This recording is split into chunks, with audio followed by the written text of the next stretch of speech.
Comment ഇടുന്നവരെ പറ്റി പറഞ്ഞു. Comment ഇടേണ്ട ആൾക്കാർക്ക് എന്തായാലും മറുപടി നമ്മൾ കൊടുക്കുകയും ചെയ്തു. നമുക്ക് ഈ മൂടൊക്കെ മാറ്റി പിടിച്ചിട്ട് പാട്ട് പാടുക. അടിപൊളി പാട്ട്. പാട്ട് പാടപ്പാ.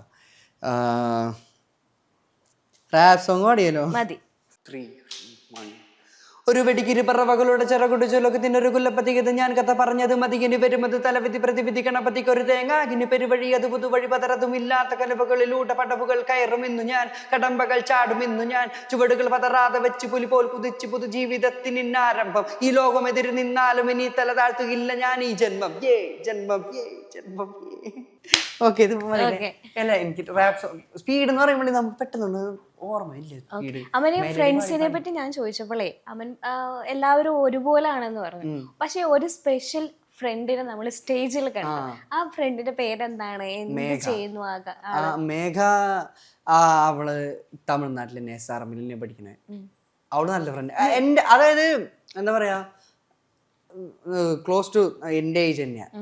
എൻ്റെ ഏജ് എന്ന് വെച്ചാൽ എന്നേലും ഒരു 10 മൂത്താണ്. പക്ഷെ എന്നാലും നമ്മുടെ ഒരു ഏജ് കാറ്റഗറിയിലുള്ള ഒരാളല്ലേ. അപ്പൊ കുറച്ചുകൂടെ ഒരു ബോണ്ടിങ് ഉണ്ടാകും. കാരണം നമ്മുടെ ഏജ് കാറ്റഗറിയിലുള്ള ആൾക്കാരായിട്ട് ഒരു കംഫർട്ട് കിട്ടുമ്പോൾ, അതാണ് പറഞ്ഞത്, എനിക്ക് എൻ്റെ ഏജ് കാറ്റഗറിയിലുള്ള ആൾക്കാരില്ല അധികം ഫ്രണ്ട്സുകൾ. അപ്പൊ അങ്ങനെ വരുമ്പോൾ ഭയങ്കര ഭയങ്കര എന്താ പറയാ, ഭയങ്കര സപ്പോർട്ടാണ് ആള്. പക്ഷെ ഭയങ്കര വെൽക്കമിങ്, ഭയങ്കര എന്തിനായിരുന്നു അത്രയും നാണിച്ചത് ഒരു ഫ്രണ്ട് സ്റ്റേജിൽ വരുമ്പോൾ? നാണിച്ചെന്ന് വെച്ചിട്ടുണ്ടെങ്കിൽ, നാണെന്ന് പറയുമ്പോൾ അവളേനോട്ടും ഞാനേ ഒരു ദിവസം റോട്ട് ഫിനാലെ തുടങ്ങിയപ്പോൾ അച്ഛനമ്മയും വേണമെന്ന് പറഞ്ഞു. എന്തായാലും അച്ഛനമ്മ വരണം എന്നൊക്കെ പറഞ്ഞ്. എനിക്ക് അമ്മയാണെങ്കിൽ ജോലി ഇതായിട്ട് കിട്ടിയിട്ടുണ്ടായിരുന്നു. അപ്പൊ ഇങ്ങനെ ലീവ് എടുത്ത അമ്മയുടെ ജോലി എന്തായാലും പോവും. അച്ഛനും വരാൻ പറ്റില്ല, അച്ഛനും കുറെ കാര്യങ്ങളൊക്കെ ആയിട്ട്. ഞാനിപ്പോൾ ഇവിടെ വിളിച്ചിരുന്നു. ഒരു ദിവസം വിളിച്ച് പറഞ്ഞു, അയ്യോ ഞാൻ ഉണ്ടായിരുന്നു, വരായിരുന്നു കേട്ടോ, നിനക്ക് നേരത്തെ പറയുന്നത് ഞാൻ വരായിരുന്നില്ലേ. അപ്പോൾ ഓക്കെ, നീ അടുത്ത ഷൂട്ടിന് പോകാന്ന് പറഞ്ഞിട്ട് ഞാൻ അടുത്ത റോഡ് ഫിനാലെ 2ാമത്തെ റൗണ്ടിൽ ഞാൻ വിളിച്ച് പറഞ്ഞു, നേരത്തെ തന്നെ പറഞ്ഞു, അയ്യോ ഞാൻ വരില്ല കേട്ടോ, ഞാൻ അന്നൊരു ആവേശിച്ചു പുറത്ത്.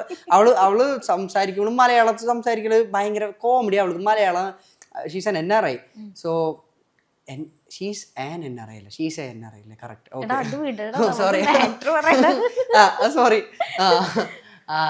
അവള് NRI. അപ്പൊ മലയാള സ്വീകരണത്തിലൊക്കെ വരുമ്പോൾ എൻ്റെ പൊന്നൊന്നും പറയണ്ട, മലയാളം ഒന്നും പാടാനായിട്ടേ കുട്ടിക്ക് വരുന്നില്ല, മലയാള അക്ഷരങ്ങളൊന്നും.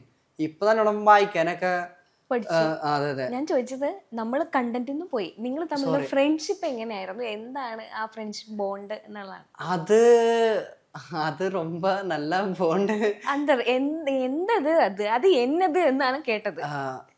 എൻ്റെ എല്ലാ കാര്യങ്ങളും മനസ്സിലാക്കുന്ന ഒരാളാണ്. എന്നോടുള്ള ഭയങ്കര ഫ്രണ്ട്ഷിപ്പോ ഇഷ്ടം കൊണ്ടല്ല, അത് അവളുടെ ഒരു ക്വാളിറ്റിയാ. അവളുടെ അടുത്ത് പോയിട്ടുണ്ടെങ്കിൽ എല്ലാവരും ഞാൻ ഒരു സംഭവം തന്നെ എന്ന് വിചാരിച്ചു പോകും. ചേച്ചി ഇപ്പൊ എന്തെങ്കിലും ഡൗൺ ആയിട്ടുണ്ടെങ്കിൽ അവളുടെ അടുത്ത് പോയാൽ മതി. അവള് എങ്ങനത്തെ ഒരു ഇതിലായാലും അവള് എല്ലാവരും ഓക്കെ ആക്കുന്ന ഒരു ക്യാരക്ടറാണ്. ആ ഒരു ക്യാരക്ടറിനെ വേദനിപ്പിക്കാൻ പാടില്ല അങ്ങനത്തെ ഒരാൾക്കാരൊന്നും. പാവം കൊണ്ട് ഗായത്രി ചേച്ചി ഇവളൊക്കെ അവര് ഭയങ്കര പോസിറ്റീവ്. ഇവളെ കണ്ടിട്ടുണ്ടെങ്കിൽ എന്നെ പോലെ തന്നെ. ഞാനിപ്പോ സ്റ്റേജിൽ എങ്ങനെയാണോ ഭയങ്കര അഭിപ്രായം, പ്രത്യേകിച്ച് കോളൊക്കെ ചെയ്യണത് എന്തൊട്ട് ചെയ്യണേന്ന് പറയാൻ പറ്റില്ല. ഇങ്ങനെ ചിലപ്പോൾ ഓളെടുത്തോണ്ട് ഏതെങ്കിലും ഇംഗ്ലീഷ് പാട്ടൊക്കെ പാടിക്കൊണ്ടിരിക്കും.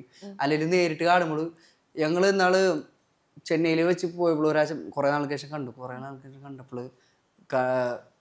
മെട്രോയിൽ കയറാൻ നിൽക്കണ നേരത്തെ ഇവള് പാട്ട് കേട്ടിട്ട് മെട്രോയിലിൻ്റെ അവിടെ നിന്നിട്ട് ഡാൻസ് കളിക്കുക. ഞാൻ കൂടെ കണ്ടിട്ട് ഞാനും ഡാൻസ് കളിച്ചു. ഞങ്ങൾ അങ്ങനത്തെ ഒരു വൈബാ, ഭ്രാന്ത് പിടിച്ചോലത്തെ അങ്ങനത്തെ ഒരു കൂട്ടുകെട്ടാ. കേരളത്തിലെ ആളുകൾ തിരിച്ചറിഞ്ഞു തുടങ്ങി. ഞാനിപ്പോൾ റോഡ് പാസ് ചെയ്ത് വരുമ്പോൾ അമ്മനെ ആരും മൈൻഡ് ചെയ്യുന്നില്ല, പക്ഷെ നമ്മൾ ഗസ്റ്റായിട്ട് വിളിച്ചൊരു വ്യക്തിയാണ്. അപ്പോൾ കേരളത്തിൽ ഇങ്ങനെ ആളുകൾ അധികം മനസ്സിലാക്കുന്നില്ല എന്നുള്ളൊരു തോന്നലുണ്ടായിട്ടുണ്ടോ? ഉണ്ടായിട്ടുണ്ടെന്ന് വെച്ചാൽ കേരളത്തിലല്ലല്ലോ അധികം ഫേമസ് ആയത്. അപ്പൊ പിന്നെ അങ്ങനത്തെ ഒരു തോട്ട് വെക്കണത് ശരിയല്ലല്ലോ. ആ ഒരു വേറൊരു ഇപ്പോൾ നമ്മുടെ ഓപ്പോസിറ്റ് നിൽക്കുന്ന ചാനലിലെ ഇതില് അവര് പേര് പറയാൻ പാടുണ്ടോ? അങ്ങനെ കുഴപ്പമില്ലല്ലോ. ഇല്ല. ഇപ്പൊ സ്റ്റാർ സിംഗറിലൊക്കെ ആയിരുന്നെങ്കിൽ കുഴപ്പമില്ല. അവര് നല്ലോണം, അവർക്ക് എല്ലാവർക്കും നല്ല എക്സ്പീരിയൻസ് ഉള്ള ആൾക്കാർ, അവർ നല്ല സൂപ്പർ ആയിട്ടുള്ള പാട്ടുകാരല്ലേ. സൂപ്പർ ആയിട്ടുള്ള അങ്ങനെയല്ല പറയണേ, എക്സ്പോഷർ ഉണ്ടായിരുന്നു അവർക്ക്.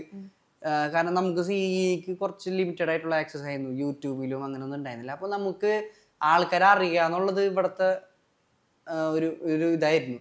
പക്ഷെ എന്നാലും അത്രയും ഒരു ഇപ്പൊ ഇങ്ങനത്തെ ഒരു നിൽക്കുകയാണെങ്കിലും അതിലേറ്റവും കൂടുതൽ റീച്ച് ഉണ്ടായിട്ടുള്ള എനിക്കാ. അതായത് ഇപ്പൊ സ്റ്റാർ സിംഗറിൽ ഉണ്ടായിരുന്ന ചേട്ടന്മാർ ചേച്ചിമാരിലും ചിലരിലും ഫോളോവേഴ്സ് എനിക്ക് അപ്പഴേ ഉണ്ടായിരുന്നു. സി കേരളത്തിൽ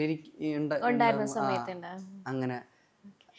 ഇപ്പൊ ജഡ്ജസിൽ ഒരാൾക്ക് വേണ്ടിയിട്ട് ഒരു സ്പെഷ്യൽ ആയിട്ട് ഒരു പാട്ട് പാടാൻ പറഞ്ഞാൽ ആർക്ക് വേണ്ടിയിട്ട് ഏത് പാട്ട് പാടും? എവിടത്തെ ജഡ്ജസ്? മൊത്തത്തില് മൊത്തത്തില് കൊറേ എനിക്ക് ടീം ഓഫ് ആൾക്കാരുണ്ടായിരുന്നു എന്ന് തോന്നുന്നു.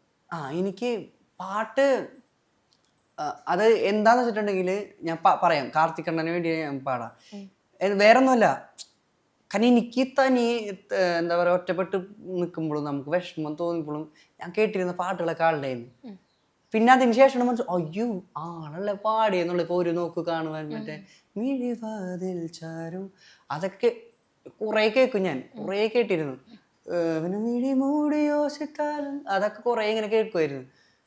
അപ്പോൾ ആളുടെ സോങ്ങുകളാണ് ഞാൻ ഏറ്റവും കൂടുതൽ കേട്ടിട്ടുള്ളത് ഇതിൽ. അങ്ങനെ ഭയങ്കരമായിട്ട് ആൾക്ക് വേണ്ടിയിട്ട് ഒരു പാട്ട് പാടാൻ പറഞ്ഞാൽ ഏത് പാട്ട് പാടും?